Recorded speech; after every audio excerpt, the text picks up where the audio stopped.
তা মানবি না রে, তা আমার কি করতে হবে তাই বল। রে ও কোনবার কর ওই কেন কলিকা গন্ধ গন্ধ শালা আতরের গন্ধ। ঢাকাই সিনেমার জনপ্রিয় খল অভিনেতা মিজু আহমেদ 2017 সালের 27 মার্চ ঢাকা থেকে ট্রেনে করে সিনেমার শুটিংয়ের জন্য দিনাজপুর যাচ্ছিলেন।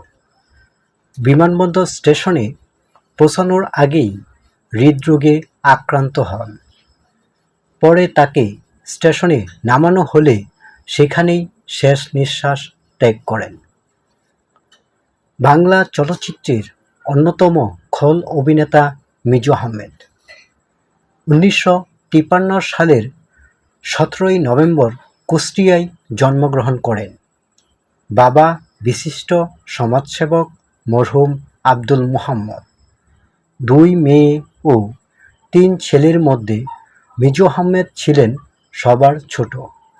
চলচ্চিত্রে মিজু আহমেদ হলেও তার প্রকৃত নাম মিজানুর রহমান। শৈশবকাল থেকেই থিয়েটারের প্রতি খুবই আগ্রহ ছিলেন। কুষ্টিয়া স্থানীয় নাট্যদল নূপুরের সঙ্গে যুক্ত ছিলেন।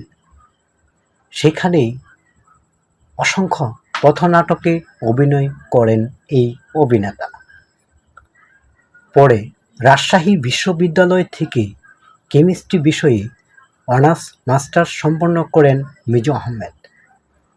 1978 সালে তৃষ্ণা চলচ্চিত্রে অভিনয়ের মাধ্যমে তিনি অভিনেতা হিসেবে আত্মপ্রকাশ করেন। কয়েক বছরের মধ্যেই নিজেকে খল অভিনেতা হিসেবে প্রতিষ্ঠিত করেন। পিছনে ফিরে আর তাকাতে হয়নি।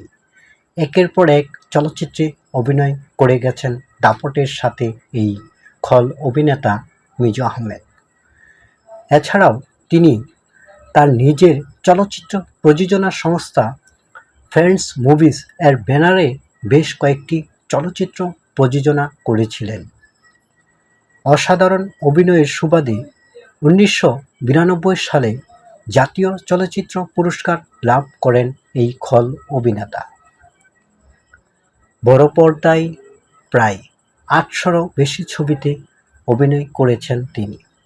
তার অভিনীত উল্লেখযোগ্য চলচ্চিত্রের মধ্যে হচ্ছে তৃষ্ণা, মহানগর, চাকর, ত্যাগ, বসিরা, আজকের সন্ত্রাসী, হাঙ্গর নদীর গ্রেনেড, কুলি, লাঠি, লাল বাদশা, গুন্ডা নাম্বার 1, জ্বর, কষ্ট, ওদের ধর, ইতিহাস, ভাইয়া, হিংসা প্রতিহিংসা, বিগ বস, আজকের সমাজ, মহিলা হোস্টেল, ভণ্ড ওজা ইত্যাদি। মিজু আহমেদকে কুষ্টিয়া পৌর কবরস্থানে দাফন করা হয় বাবা মায়ের কবরের পাশে। দর্শক, আসুন আমরা আমাদের প্রিয় অভিনেতা মিজু আহমেদের জন্য মহান আল্লাহ তাআলার কাছে দোয়া করি, উনি যেন জান্নাতুল ফেরদৌস লাভ করেন।